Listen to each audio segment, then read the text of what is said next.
और बोल की खुसूसी ट्रांसमिशन में खुशामदी नाज़रीन। आज वो दिन है, सियाह तरीन दिन। आज पूरी दुनिया के कश्मीरी यौम सियाह के तौर पर मना रहे हैं, जबकि बोल न्यूज़ भी अपने कश्मीरी भाइयों के संग भारतीय तसल्लुत के खिलाफ सरापा एहतजाज है।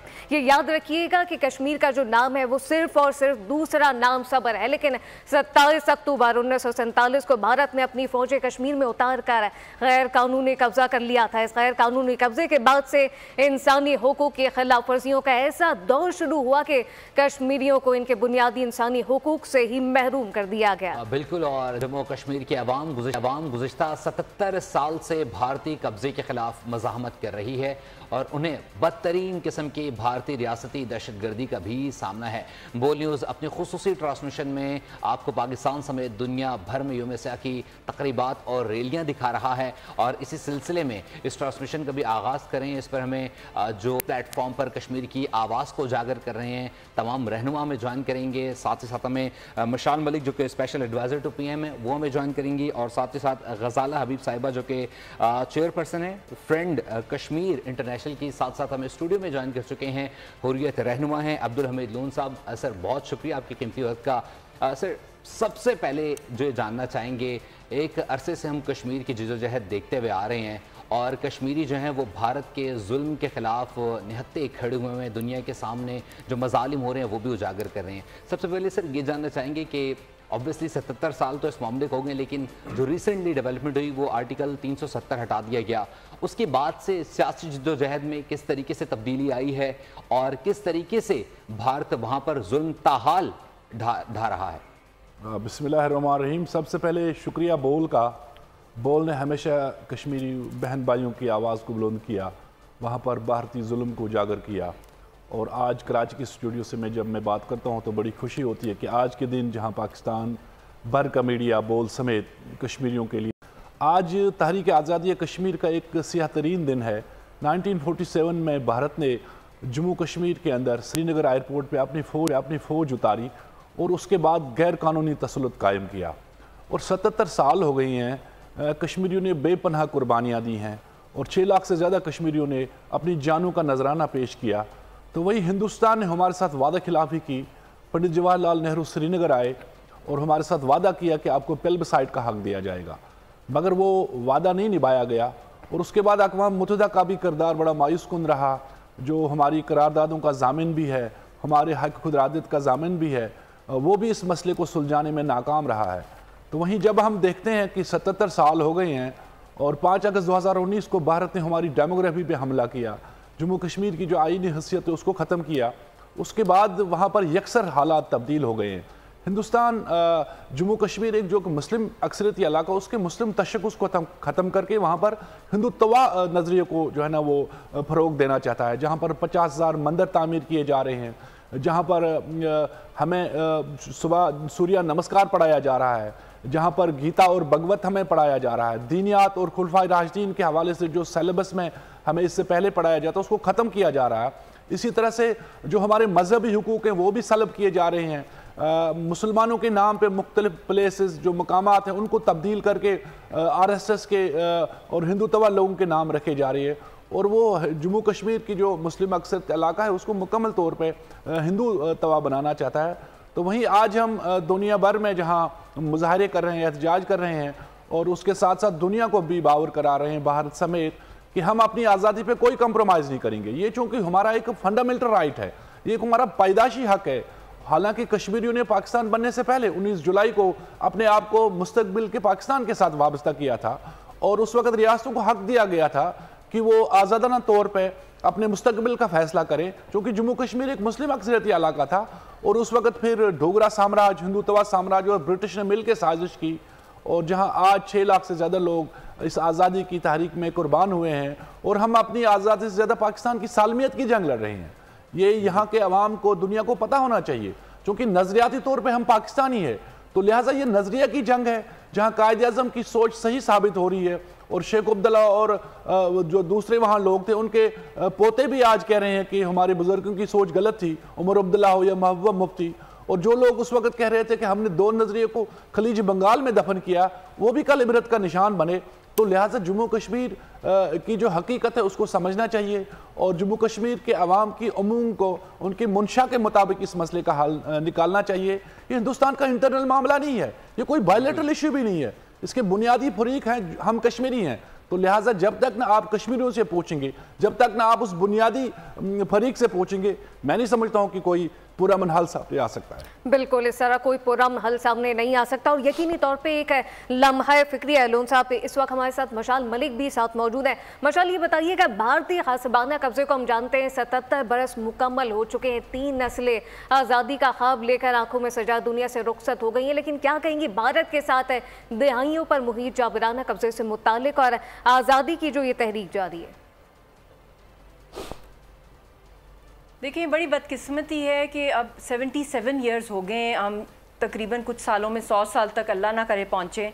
तो मैं अल्लाह से दुआ ही कर सकती हूँ इस वक्त के जिस इंतहा का जुल्म और सितम कश्मीरी कौम ने निहत्ते सहा है, और अब तो 10 लाख हिंदुस्तान की फ़ौज होगी, हर साल फ़ौज की तादाद बढ़ाई जाती है, इंडियन एजेंसीज़ की, वहाँ पे इंटेलिजेंस एजेंसीज़ की तादाद बढ़ाई जाती है, ड्रैकोनियन लॉज नए से नए ईजाद किए जाते हैं, और बहुत से post pre colonial colonial era के जो ईस्ट इंडिया कंपनी थी उस दौर के जो कानून सिडेशन के, गद्दारी के, वो कानून जो एक्सपायर हो गए हैं, जो ब्रिटेन में भी नहीं यूज़ किए जाते, जो ईस्ट इंडिया कंपनी यहाँ से चली गई थी, वो भी कश्मीरियों के ऊपर गद्दारी के मुकदमे लगाए जाते हैं, एक्सपायर्ड। और दूसरी बात तो ये है कि हम तो हैं ही एक डिस्प्यूटेड टेरिटरी, यूनाइटेड नेशंस के अंडर हमारा मामला आता है, हमारा केस आता है, हमारी पूरा का पूरा जो है हक़ खुदरादियत का जो केस है वो बहुत करारदादें हैं उसके ऊपर। तो ये जितनी भी साल गुजरते जा रहे हैं हम देख रहे हैं कि ऑक्यूपायर्स की जो विजिबल स्ट्रेंथ है और जो फोर्स है उसके अंदर एक्सट्रीम जो है मेजर्स लिए जा रहे हैं। बिल्कुल। अच्छा मशाल मलिक साहब, ये बताइएगा कि आज़ादी की जो तहरीक है उसमें आपकी ख़ुद बहुत सारी कुर्बानियाँ हैं, और कश्मीर में भी हज़ारों ख़वातीन बेवा हो गई हैं, हज़ारों की अस्मत दरी की गई है। इंसानी हकूक़ की तंजीमों की खामोशी की आखिर क्या वजह है? देखिए, सबसे बड़ी बात यह है कि बहुत से ऑर्गेनाइजेशंस ने, चाहे वो ब्रिटिश पार्लियामेंट की रिपोर्ट हो, यूरोपियन पार्लियामेंट की हो, ह्यूमन राइट्स कमीशंस की हो, चाहे जो अमेरिका के अंदर जो होती हैं उनके थिंक टैंक्स की रिपोर्ट्स हों ह्यूमन राइट्स के ऊपर, चाहे चाइना ने मामला जो हमारा उठाया सिक्योरिटी काउंसिल के अंदर, बहुत से इश्यूज़ जो हैं। फिर उसके बाद 2 जो रिपोर्ट्स हमारी आए हैं, United Nations human rights commission की 2 रिपोर्ट्स आ चुकी हैं, उसके अंदर भी एक्सपोज की हैं एट्रॉसिटीज़। तो human rights watch, ICRC, amnesty, but the problem is कि वहाँ पे किसी को एक्सेस नहीं दी जाती, बल्कि UN मोगेब के भी ऑफिस जो ऑब्जर्वर्स हैं उनको भी वहाँ से उन्होंने निकाल दिया है। हालांकि ये उनका मैंडेट है, लीगली मैंडेट है कि एक डिस्प्यूटेड टेरिटरी के अंदर जो है यूनाइटेड नेशंस को नहीं निकाल सकते। बिल्कुल लीगल मैंडेट है। और मशाल साथ ही रहिएगा, खजाला हबीब भी हमारे साथ मौजूद है, हमें ज्वाइन कर चुके हैं, चेयरपर्सन है फ्रेंड ऑफ कश्मीर इंटरनेशनल की। खजाला, सबसे पहले तो वक्त के लिए बहुत शुक्रिया। क्या कहेंगे, हर साल हम देखते हैं 27 अक्टूबर आता है चला जाता है, पाकिस्तानी कौम की अगर बात करें तो हुकूमत अपना फ़र्ज़ निभाती है, लोग हाथों की जंजीर बनाते हैं, सड़कों पर एहतजाज किए जाते हैं, लेकिन जलसे और जुलूस निकलते हैं। आप समझती हैं क्या ये बस काफ़ी है? 3 दिहाइयों से ज़ायद का अरसा गुजर जाने के बाद, 75 साल हो जाने के बाद, आज भी हम 27 अक्टूबर को सिर्फ यौम स्याही मना रहे हैं। आज कश्मीरी कौम को, उस कश्मीरी नस्ल को जो कि आज़ादी की खातिर अपनी जानों की कुर्बानियाँ दे रही है, अपनी इस्मतों की कुर्बानियाँ दे रही है, मालों की कुर्बानियाँ दे रही है, यू कैन नेम इट, कि किसी भी आज़ादी की तहरीक में जिस किस्म की भी कुर्बानियाँ दी जा सकती हैं, कश्मीरी कौम ने, कश्मीरी नस्ल ने हर तहरीक से बढ़ के कुर्बानियाँ दी हैं आज़ादी से जीने का हक़ पाने के लिए। और इतने अरसे के बाद आज भी हम हाथों की जंजीरें बना रहे हैं, हम खड़े हुए पोस्टर लेके सिर्फ ये बता रहे हैं कि हम आपके साथ मोरली खड़े हैं, हम आपके साथ पता नहीं क्यों खड़े हैं और किस लिए खड़े हैं, कि जब हम अपनी 3 नस्लें कुर्बान कर चुके हैं पाकिस्तान के साथ रहने के लिए, हिंदुस्तान से आज़ादी हासिल करने के लिए, और आपके किसी भी किस्म के साथ का, आवाज़ का हमें कोई अमली फ़ायदा नहीं है, बल्कि आज अगर आप देखें तो बहुत नुकसान है। जो कश्मीर की तहरीक एक वक्त अपने ज़ोरों पे थी, अपने अरूज पे थी, आज कितना पीछे जा चुकी है। हमें जुम्मे के बाद 1 मिनट की खामोशी नहीं चाहिए, हमें इंसानी हाथों की जंजीरें नहीं चाहिए, हमें मौसर अमली और ठोस कदम चाहिए मसला कश्मीर के हवाले से कि क्यों हम यूनाइटेड नेशन के सेशंस में जाके अपनी जो मंजूर शुदा करारदादें हैं उनके हवाले से बात नहीं कर सकते, हम क्यों इंटरनेशनल कोर्ट ऑफ जस्टिस में जाके। अब्दुल हमीद साहब भी इस वक्त हमारे साथ स्टूडियो में मौजूद हैं। अब्दुल हमीद साहब, आपकी तरफ आना चाहूँगा। बार बार ये जिक्र किया जाता है कि यूएन की करारदादें और आलमी बरादरी इस पर अपना रोल अदा करे। सो आलमी बरादरी की कहाँ आप देखते हैं जो लैकनेस आ रही है, क्या वजह है, क्यों नहीं इम्प्लीमेंटेशन करवाई जा सकती है अब तक? देखिए, यूनाइटेड नेशंस का जो ड्यूअल स्टैंडर्ड है, ये इस पर अफसोस ही किया जा सकता है। अगर आप देखें 47 के बाद बहुत सारी रियासतों को आज़ादी मिली, हक खुदरादत मिला, मगर जब फ़लस्तीन और कश्मीर की बात हम करते हैं तो ये इदारा गूंगा और बहरा हो जाता है। तो वहीं बदकिस्मत से दुनिया मुफादात को देख रही है, इखलाकियात दुनिया भूल गई है।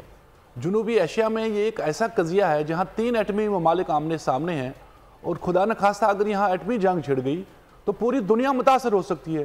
तो लिहाजा बैनुल-अक़वामी बरादरी को अपनी जिम्मेदारियों को समझना होगा, और ख़ासकर ये जो यूनाइटेड नेशंस का जो इदारा है जहाँ हमारी कई करारदादें मौजूद हैं। बयानात की तो हद तक ठीक है, यूनाइटेड नेशंस के ह्यूमन राइट्स कमीशन ने जम्मू कश्मीर में जो इंसानी हुकूक की खिलाफ वर्जियाँ हो रही हैं उस हवाले से तो बात की है, अपनी रिपोर्ट जारी की है। ताहम इस इदारे ने कोई अमली किरदार अदा नहीं किया। जहाँ हमें RSS के रहम करम पे छोड़ा गया है, जहाँ हिंदुत्व फोर्सेस हमें आए रोज़ जो है ना वो मावराए अदालत कत्ल कर रहे हैं, जाली मुकाबलों में मार रहे हैं हमारे बच्चों को, वहाँ पर हमारे मजहबी हुकूक सल्ब है, जहाँ बच्चों को मार के दूर दराज इलाकों में दफन किया जाता है, वालिदैन भी जनाजे में शिरकत नहीं कर रहे हैं। तो ये जो इंसाफ का जो है ना डंडोरा पीटा जा रहा है, ये जो राइट्स की बात की जा रही है, जम्मू कश्मीर में यूनिवर्सल डिक्लेरेशन जो पास होते हैं सिक्योरिटी काउंसिल के, उसके बरक्स सारी चीजें हैं। बिल्कुल, तो उसके बैनुल-अक़वामी बरादरी को अपनी जिम्मेदारियों को समझना होगा। बिल्कुल, जिम्मेदारियों को समझना होगा। ट्रांसमिशन का सिलसिला इस वक्त जारी है। लेकिन बिल्कुल नाज़रीन, अब्दुल हमीद लोन साहब हमारे साथ स्टूडियोज में मौजूद है। सबसे पहले तो भारत को बोल के प्लेटफॉर्म से ये पैगाम देते चले कि अगर ये खाम ख्याली है भारत की कि कश्मीर उसका हो जाएगा, तो ये खाम ख्याली और गैर कानूनी तसल्लुत कभी ख्वाब पूरा नहीं होगा। लेकिन लोन साहब, आप समझते हैं जो एक आज हम यौम सियाह के तौर पर मना रहे हैं, वो दिन करीब नहीं है कि वो दिन भी मनाएंगे कि यौम फतह के तौर पर दिन होगा? जिसमें कोई शक नहीं, जो तहरीक आज़ादी कश्मीर में हमने लाजवाल कुर्बानियाँ दी है, एक लाजवाल फिरिस्त कुर्बानियों की, हर घर वहाँ मुतासिर है। अगर आप देखें कि जहाँ कोई पैलेट विक्टिम ना हो, जहाँ कोई अपाइज ना हो, कोई गिरफ्तार शख्स ना हो, कोई लापता ना हो, कोई रेप विक्टिम ना हो, इस तरह से हर घर की अलग अलग कहानी है। तो ये हम नहीं भूल सकते हैं। और ये जो हर शहर कब्रिस्तानों से सजे हुए हैं, जहाँ हमारे हज़ारों की तादाद में हमारे लख्त जिगर, हमारे बच्चे मदफून है, जिनको जुल्म जबर, जिनको तशद्दुद करके शहीद किया गया है। तो लिहाजा ये एक इंडिजिनस मूवमेंट है, हक पे मबनी मूवमेंट है। इसकी हकीकत को समझना चाहिए कि कश्मीरियों की चौथी जनरेशन इस वक्त जुल्म सितम सह रही है, फेस कर रही है वो जबर, और उसके बावजूद अगर आप देखें जज्बा हुर्रियत जो है वो सरशार है, वो हिमालय की चोटियों से भी बुलंद है। तो लिहाजा वो दिन जरूर आएगा, हम नहीं भूल सकते हैं। अगर मैं नहीं तो मेरे बच्चे उससे ये बदला लेंगे और वो आज़ादी इंशाल्लाह जरूर देखेंगे। ये हमारा अहद है। हमारे साथ तो मौजूद है, उनसे ही बात कर लेते हैं। मिसाल मिल बताइएगा कि आज़ादी की तहरीक में पाकिस्तान और पाकिस्तानियों के किरदार से आप किस हद तक मुतमईन? देखिए, मैं पाकिस्तानी अवाम की भी तहे दिल से शुक्रगुजार हूँ। हमेशा से वो कश्मीरी कौम के साथ खड़े हुए हैं, रिगार्डलेस वो किसी भी स्कूल ऑफ थॉट या पॉलिटिकल पार्टी से उनकी एफिलिएशन हो। बट ये है कि जब कश्मीर का मामला आता है तो जिस तरह हमारा किबले का है, उसी तरह कश्मीर का जो है के साथ जो एक सीक्रेट तरीके से एक इबादत समझी जाती है, इसके अंदर अपना हिस्सा डालना। और मैं यही उम्मीद करती हूँ कि आइंदा भी पाकिस्तानी कौम जो है बहुत ही ज़ोर शोर के साथ जो है हमारी आवाज़ बने। आप अपने मुल्क के अंदर, हमारा जो मुल्क है पाकिस्तान, इसके अंदर भी बहुत से इशूज़ आते हैं जिसके पर पाकिस्तानी कौम अपने हक़ के लिए बाहर निकलती है और आवाज़ उठाती है। मैं उम्मीद करती हूँ कि इसी तरह जो है कश्मीर का मुकदमा आप पाकिस्तान की सड़कों पे, आवाम के अंदर भी, और आप गली कूचों के अंदर, अपने जलसों में, अपने रैलियों के अंदर, अपनी तहरीकों के अंदर इसको ज़िंदा रखें। और ग्लोबली भी जो हमारा कश्मीरी और पाकिस्तानी डायस्पोरा है उनको भी मेरी यही बिल्कुल ये लम्हा फ़िक्रिया है। मशाल मलिक हमारे साथ मौजूद थी। लेकिन लोन साहब, आखिरी लम्हा चल रहे, वक्त की कमी है आज़ादी की तहरीक में। बिल्कुल, ग़ज़ाला हबीब से भी हम इस पर तमाम तस्वीरान पे जानना चाहेंगे। लेकिन लोन साहब, आप समझते हैं कि ये जो आज़ादी की तहरीक में पाकिस्तान और पाकिस्तानियों के किरदार को किस हद तक मुतमईन है, और लास्ट में क्या मैसेज देना चाहेंगे? पाकिस्तान का जो तहरीक आज़ादी के हवाले से किरदार है, जो काविशें हैं, काबिल तहसीन है। पाकिस्तान हमारा पुश्तमान है, पाकिस्तान इस कज़िये का अहम फरीक भी है, हमारा वकील भी है, मोहसिन भी है। और मैं समझता हूँ कि पाकिस्तान के अवाम, यहाँ के इदारे, यहाँ की हुकूमत हमें कभी तनहा नहीं छोड़ेगी, क्योंकि कश्मीर और पाकिस्तान का जो रिश्ता है ये लाजवाल है, न ख़त्म होने वाला रिश्ता है। तहम आज की डेट में हुकूमत पाकिस्तान को चाहिए कि वो बैनुल-अक़वामी सतह पर इस मसले को शदमत से उठाए, वो डिप्लोमेटिक फ्रंट पे अपना जो रोल है वो जारहाना अंदाज में आगे बढ़ाए, दुनिया के अंदर लॉबी के लिए इनवॉइस को भेजा जाए जो वेल वर्सड हो, जो कश्मीर पे इदराक रखते हो। आलमी दरसगाहों में जाने की जरूरत है, और खासकर नौजवान जो हमारा है सोशल मीडिया पे, क्योंकि वो आवाज़ बन सकता है कश्मीर के अंदर, जो आपकी तरफ देख रहे हैं, जिन्हें बड़ी उम्मीदें आपसे वाबस्ता हैं, तवक्कात हैं, तो लिहाजा ये करने के काम है। तो मैं समझता हूँ कि इंशाल्लाह वो दिन दूर नहीं जब जम्मू कश्मीर आज़ाद होकर खुदादाद मुमलिकत पाकिस्तान का हिस्सा बन जाए। और इस वक्त बोल की खुसूसी ट्रांसमिशन यौम सैर कश्मीर के मौके पर जारी थी। इसी के साथ ही पूरी टीम को दीजिए इजाजत। अल्लाह हाफ़िज़। सब्सक्राइब करें और बेल दबाएं ताकि कोई खबर रह न जाए।